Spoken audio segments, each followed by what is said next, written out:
Bandidos, what up? Your boy Tux here. Let's dive right into the hottest topic, shaking up the Division 2 right now. Raid exclusive exotics are finally farmable without doing raids. Yup, you heard that correctly.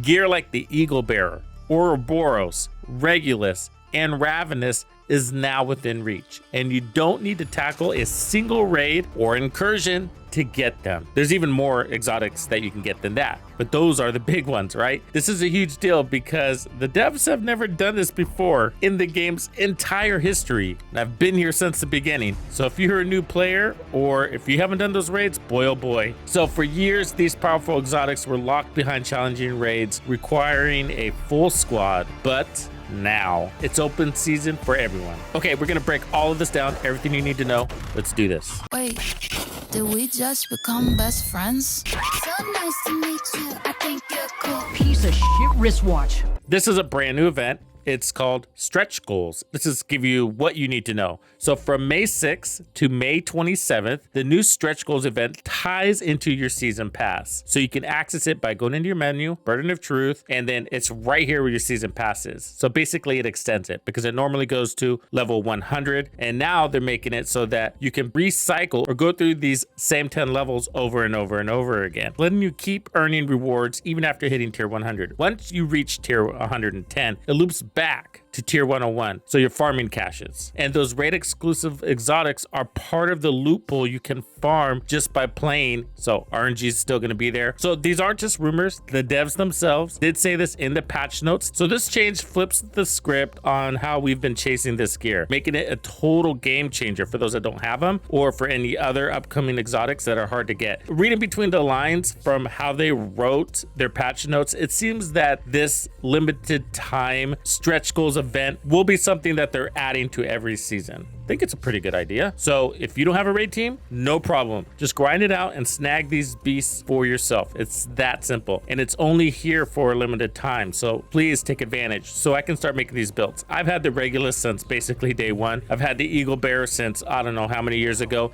And I hardly ever or almost never make build videos on these because I know so many of you don't have these weapons and have limited time, making it difficult to join discords and be carried through raids or whatever. So I'm really happy for you guys, and I'm happy for me because now I can make you guys build videos. There's more to this. You're gonna want to unlock the gear. That's the Brooklyn activation cache, so that's going to give you a new exotic skin and some other apparel items, so take advantage of those. First of all, this doesn't run on regular XP. If you recall, the season pass requires season XP. They did open it up to most activities on the map, so missions don't give it. However, if you do your invadeds, they do, and it's actually a pretty juicy amount at 258 points. It's that little symbol over there to the left just below the regular XP. If you run it with modifiers, they're going to give you a 10% boost, so why not? But directives are not going to help you here. But if you want to farm your watch SHD points up at the same time, then why not run directives? Especially if you have a really good XP farm build. But any of the builds that I have in this video are going to help you reap through this in no time. But if you're looking for a really good and really efficient build to farm XP, then I got your back. I'm going to tack a build walkthrough at the end of this video, and I'll try to make it as quick as possible. Control points give you 64 plus 10%, and then if you do, most random activities are going to give you something like 33, about half as much as a control point. And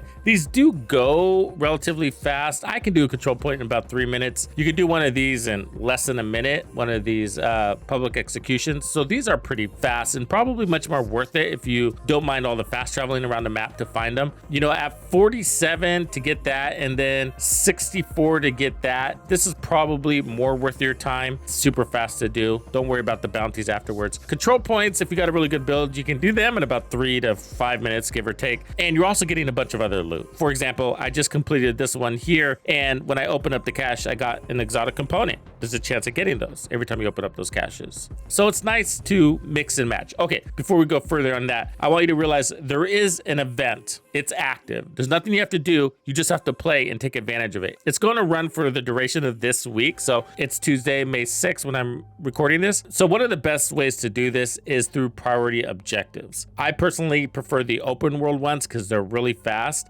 And as you can see here, it will give me 57 points plus 10% from my modifiers. I'll get some other rewards, and it's going to be in Washington, D.C. So this one I'll be able to knock out. So if we decrypt it, let's see what it is. So complete any activity in Foggy Bottom. Super easy. So pick any one. Gonna get those reward track points plus the bonus ones from this priority objective. So sort of like doubling up, and that's going to be the fastest way through this, playing zonally as well. So if you see 2 or 3 really easy activities nearby, just take them out because they're usually under a minute to destroy those. Just do it if it's en route. And if you play that way, you should rack this up quickly. I should also let you know that if you haven't completed anything in your journey, then you might want to do that because these give you mega rewards, 275 there. But some of these are really annoying, and that's why I haven't completed them. If you're like me, then that's not going to help you too much.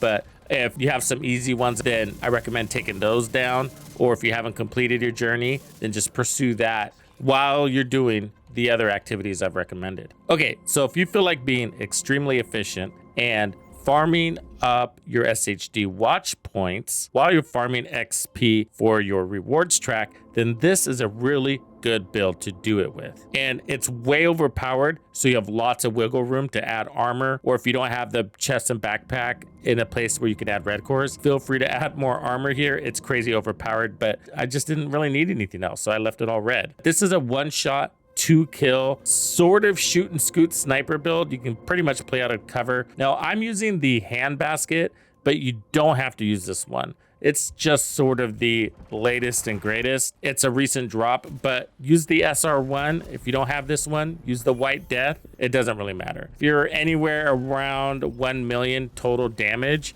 then you're in a pretty decent place. So I like running the 8x scope because it allows me to get those range shots and still shoot on the go. I find it's better than a no scope option. In my opinion, if you're running this build with this weapon, no scope, it sort of doesn't make sense because the benefit of running this weapon is that you never have to leave scope when you're rechambering around because you're running a mag, where the bolt actions will pull you out of scope and then put you back into scope, making you have to reacquire a target. This one you don't have to do that with, and that's the real benefit. Although it does have a bigger mag size, which is a little bit helpful, but with these one-shot kill builds, mag size isn't that big of a deal, especially with all the reload buffs we have on the build and from the modifiers. So anyways, that's my 2 cents on this. Run it with the scope, don't run it with the scope, that's up to you. Take the bigger mag and stability here because this guy's gonna need it.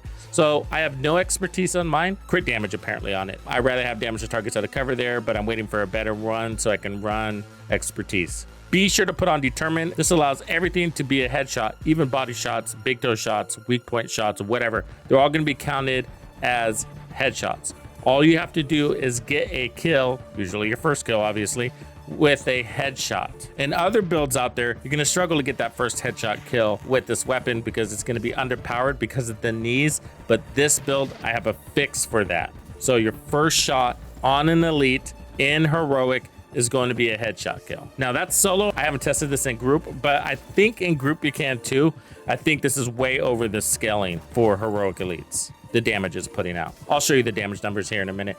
The other weapons I'm running as backups, I'm not really even using. 3 pieces of hot shot. You don't need the 4th piece because of the knee pads. Marksman rifle damage, weapon handling, headshot damage. I got weapon damage and headshot damage. The gloves are the same. The holsters are the same. Okay, let's go to the chest piece. So we're running 2 pieces of Habsburg, headshot damage, marksman rifle damage, and then you want headshot damage and weapon handling if you can, headshot damage, and then headhunter for sure. Okay, so that's gonna give you crazy damage by rolling over headshot kill damage to a cap of 1,250%. That's what allows you basically to one-shot in this game. This normally comes with an armor core, so if you can't get this with a red core, don't sweat it. You should still be able to pull this off.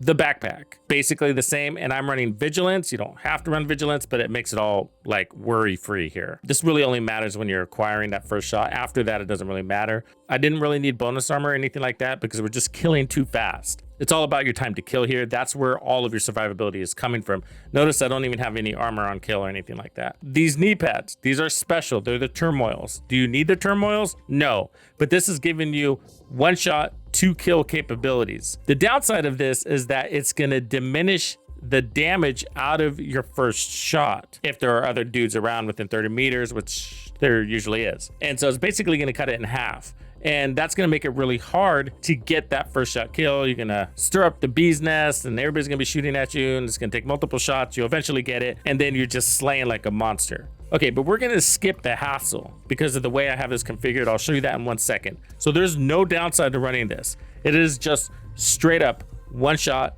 2 kills. That's it. Now there are some mechanics to this build in general.